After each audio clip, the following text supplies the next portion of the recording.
नमस्कार. मी मनीषा मिसाळ जाधव, तालुका कृषी अधिकारी मंगळवेढा.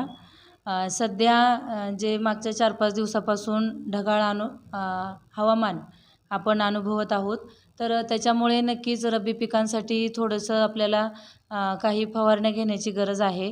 तर त्या अनुषंगानं मी सर्व शेतकरी बांधवांना सांगू इच्छिते की गव्हावरती तांबेरा रोगाचा प्रादुर्भाव होऊ नये याच्यासाठी 22 हे बुरशीनाशक 2 ग्रॅम प्रति लिटर पाणी या प्रमाणामध्ये फवारणी घ्यावी.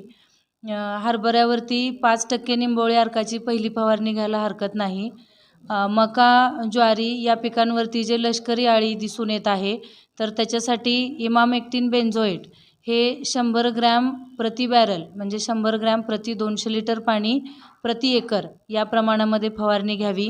करडईवरील मावा रोगासाठी डायमिथोएट 2 मिली प्रति लिटर याच्याप्रमाणे फवारणी घ्यावी.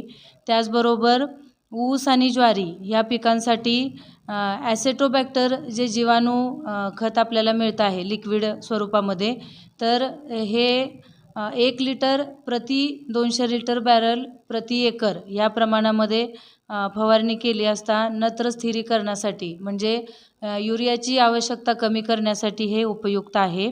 त्याचबरोबर तुरीवरती शेंगा पोखरणाऱ्या अळीचा प्रादुर्भाव कमी करण्यासाठी इमामेक्टिन बेंझोएट 3 मिली प्रति 10 लिटर पाणी याच्याप्रमाणे फवारणी घ्यावी. त्याचबरोबर तुरीवरील शेंग माशीच्या नियंत्रणासाठी फ्लूबेंडामाइट 100 ग्रॅम प्रति 200 लिटर पाणी याच्याप्रमाणे शेतकऱ्यांनी फवारणी घ्यावी. धन्यवाद. आपल्या भागातील बातम्या पाहण्यासाठी स्टार साम्राज्याला सबस्क्राईब करा व बेल आयकॉनचे बटन दाबून आपल्या मोबाईलवर नोटिफिकेशन्स मिळवा.